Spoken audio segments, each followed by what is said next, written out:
Valve just issued a huge warning to big game publishers. Either keep your promise or we're going to keep it for you. They've established new guidelines for season passes and they're looking to hold game publishers accountable in a way that I don't think they've ever done before. And I suspect the whole games industry is going to be watching this closely to see how Valve actually enforces this, because in the past, Valve have taken a more laissez-faire, hands-off approach. They sort of embrace this libertarian mindset, but not this time. And for now, these new guidelines are just for season passes, but I think that gamers have been feeling ripped off by publishers in a number of ways for years. So I wonder if this marks a new Valve and a new Steam. Think about it. Steam is not just a store, but a platform. If Valve were to take a more hands-on approach, they may be able to encourage developers to make their games playable on Steam Deck, or get them to not use invasive kernel-level software like DRM and anti-cheats, or simply incentivize them to support more Steam features like Steam achievements and cloud saves. All of that seems very unlike Valve because, like I said, they traditionally lean towards minimal intervention. But I think these new Season Pass guidelines are going to show that Valve will try to strike a balance that can encourage developers to do the things that will benefit PC and Steam gamers without being overly interfering. That's the first topic for today's show, but we're also going to talk about how the Steam Deck OLED just won the best gaming hardware of the year and why that might be a bit controversial. We're also going to talk about how Sony's potential acquisition of From Software could hurt PC gaming, and one of the biggest N64 games is finally getting an unofficial PC port. Folks, today's sponsor, Ugreen, has excellent Black Friday deals with up to 40% off, and today I'm going to tell you about two of those deals. First is their Nexo charger. This baby has a 100-watt max fast charge, which allows it to charge a MacBook Air M2 from 0 to 55% in 30 minutes. Of course, it has 3 USB-C ports and 1 USB-A port, so you can charge 4 devices at the same time. All of this in a portable and compact design, thanks to the GaN chip powering this and the foldable prongs. The second item today is the Nexo power bank. This bad boy has a gigantic 25,000 milliamp hour capacity, and that's enough to completely recharge laptops up to 1.3 times and mobile devices up to 5.2 times. The 145-watt fast charging means that it can charge a 16-inch MacBook Pro from 0 to 56% in just 30 minutes, and of course, the digital display will always let you know exactly how much power is left, so you can step out with confidence. Now, my links below do have the excellent Black Friday deals for these two items, so check it out if you're interested, and thank you to Ugreen for sponsoring this video. Okay, so Valve has a new policy around season passes on Steam, and we first learned about this from Pavel Jundik, who runs SteamDB and therefore has done a ton of data mining with regard to Steam. But this isn't a leak, this is just an update to Valve's own developer documentation on Steamworks. In this documentation, Valve says that by offering a season pass, you are promising future content. In the process of launching a season pass, you will be asked to commit to a launch timing for each content release in the season pass. That launch timing is a commitment to both customers and Steam. If you aren't ready to clearly communicate about the content included in each DLC and when each DLC will be ready for launch, you shouldn't offer a season pass on Steam. I absolutely love this wording. Number one, because it shows how Valve is invested in this. They said that a launch timing is a commitment not only to customers, but to Steam as well. Valve have to deal with customer service requests and maybe even having Steam be seen as an untrustworthy store if developers are able to get away with broken promises consistently. So Valve does have a vested interest in maintaining consumer trust. The other thing I love about this wording is that it establishes that communicating a timeline, especially on a store, is a commitment in the first place. Too many publishers see this more as marketing than as any sort of commitment.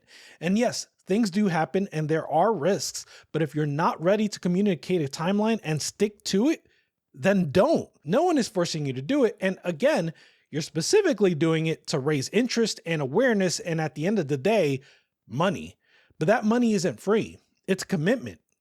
To that point, Valve says that selling a season pass has risks. Since you are promising the release of future content, you have to commit to completing that content on time. If customers don't like the content you're releasing in the season pass or the timing of that content release, that will be reflected in sales and reviews. And here's my favorite part. If you're considering offering a season pass for your game, it's a good idea to think about whether there is customer benefit to buying the season pass. Without a benefit, customers won't have much incentive to purchase a season pass. All right, so this all means nothing without some real guidelines. And here, Valve says that any season pass that's made available for purchase on Steam must first include a complete list of all DLC that will be included in the season pass.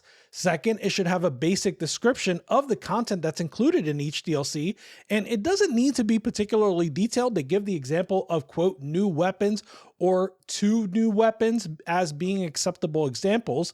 Third, the pass must include an expected release date for each DLC down to the quarter and year or season and year. This is where we get to the nitty-gritty because, well, what happens if a developer needs to delay a DLC?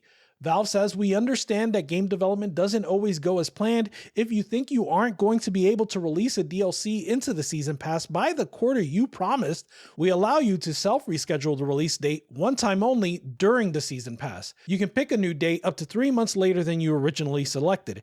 If for some reason you need to delay more than that, please reach out to us directly. So here, Valve aren't going to let developers delay a DLC by more than 3 months without first talking to Valve directly. And if they want to cancel the DLC altogether, that's even more severe for the developer. Valve says if you cancel a DLC in a season pass, customers will be offered a refund for the value of the unreleased DLC. They add that under the Steam distribution agreement, you have provided a warranty to Valve that your DLC will conform in all respects to the descriptions provided to customers, including promised release dates. Even if there has not yet been a customer complaint, Valve may take action if you delay a DLC more than a single quarter or 3 months beyond the release window you originally promised.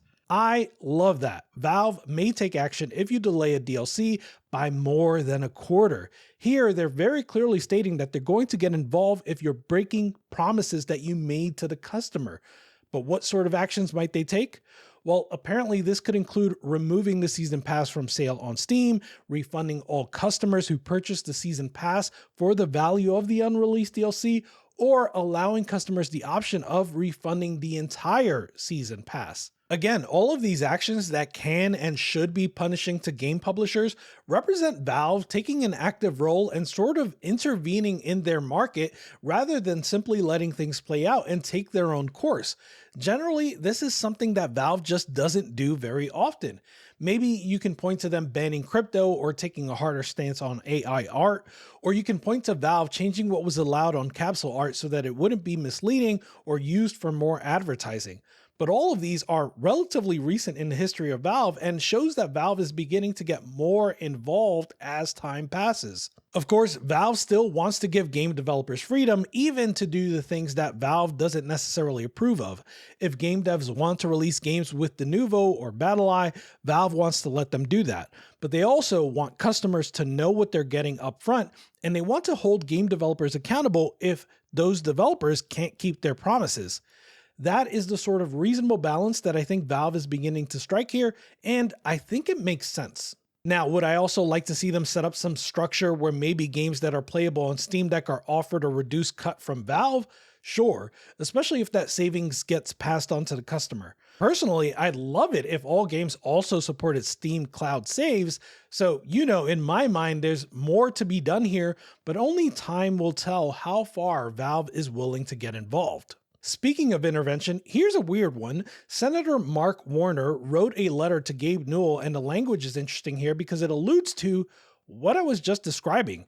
In the letter, Senator Warner says that, quote, it has been brought to your attention before that extremist ideologies seem to find a home on Steam. In 2022, Valve received a Senate letter identifying nearly identical activity on your platform, and yet 2 years later, it appears that Valve has chosen to continue a hands-off type approach to content moderation that favors allowing some users to engage in sustained bouts of disturbing and violent rhetoric rather than ensure that all of its users can find a welcoming and safe environment across your platform, end quote. Now, he said it right there, right? hands-off approach. That is what Valve is famous and infamous for, a hands-off approach. But the senator goes on to say that the research shows a period from late 2019 to mid-2020 where it appears Valve may have stepped up its moderation of certain types of hateful content on Steam, end quote. I found this fascinating, so I went to read the article and research that the senator was referring to, and yeah, it looks like there's good evidence that Valve was in fact more involved in content moderation during this window. What do you think caused Valve to do that? I think a key piece in Warner's letter is that he's not really comparing Steam to other gaming platforms, but instead to social networks. He says that Steam has a user base similar in scale to that of a traditional social media, and he adds that Steam is financially successful and makes Valve billions of dollars in revenue. Now, my personal stance on this has consistently been that the Steam forums are way under-moderated. I've read the entire ADL article and there are parts that I disagree with, but on the whole, I find Steam forums to be largely unusable, and the evidence presented in that article are good examples of why. Listen, I was raised on the edgy internet, but there was at least some good faith discussion to be had in those days. Now it's just rage bait nonsense.